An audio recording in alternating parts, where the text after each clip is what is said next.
Welcome back to Primetime News. Special welcome to the folks watching on onespotmedia.com. A reminder as well that you can download our One Spot Media app in the Google Play Store or the App Store as the number 1 followed by the word Spot and Media. Heavy rains have wreaked havoc in some communities island-wide, with floods damaging houses, roads and other infrastructure, and leaving the government tallying a bill that's certain to run into multi-million dollars. There are reports of significant damage in all but a few areas, but Clarendon and St. Catherine are said to be among the worst affected parishes. In northern Clarendon, rains flooded communities and damaged bridges. In one St. Catherine community, people had to climb on roofs, fences, walls as flood waters surged through the area. This evening we have team coverage of what took place in communities across the country, what the authorities are doing and what it means for the national budget. We begin in St. Catherine, where people in Sunnyside, just outside Linstead in the parish, had to be rescued by Jamaica Defence Force and Jamaica Fire Brigade personnel after flood waters surged through the communities and swept into houses. People afraid for their lives had to climb onto roofs, walls, fences, well, just about anything. This evening, a cleanup effort is underway, but first, let's show you the chaotic scenes some people captured on their phones. TVJ's Dashan Hendricks picks up this story. Dramatic scenes shown here from an amateur cameraman shooting with his phone in Guy's St. Catherine.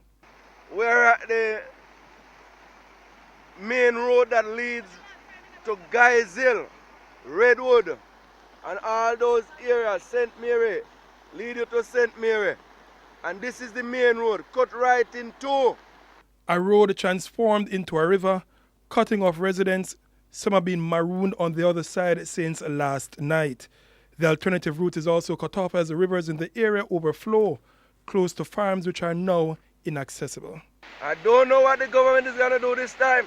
The last time they do a makeshift thing. Look at it now. Just back it up with bowlers. They put some big bowlers that only 3 could hold on a truck. The residents believe they will be marooned for a long time unless help comes quickly. In Dover, St. Catherine, similar scenes. All right, now, look here. People look here, road gone at Dover Gully. Whole road gone. Yeah, man, road gone, me I tell you, man. Road gone, clean, clean, clean, clean.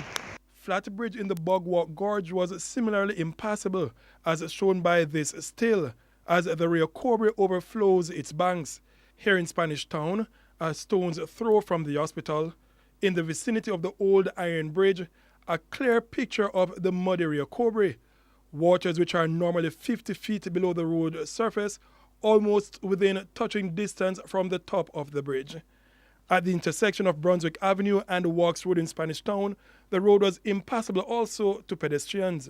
Only heavy-duty vehicles could make it through the water. In Sunnyside, Linstead, things were anything but for this family. We need help at Sunnyside. Sunnyside, St. Catherine, Linstead.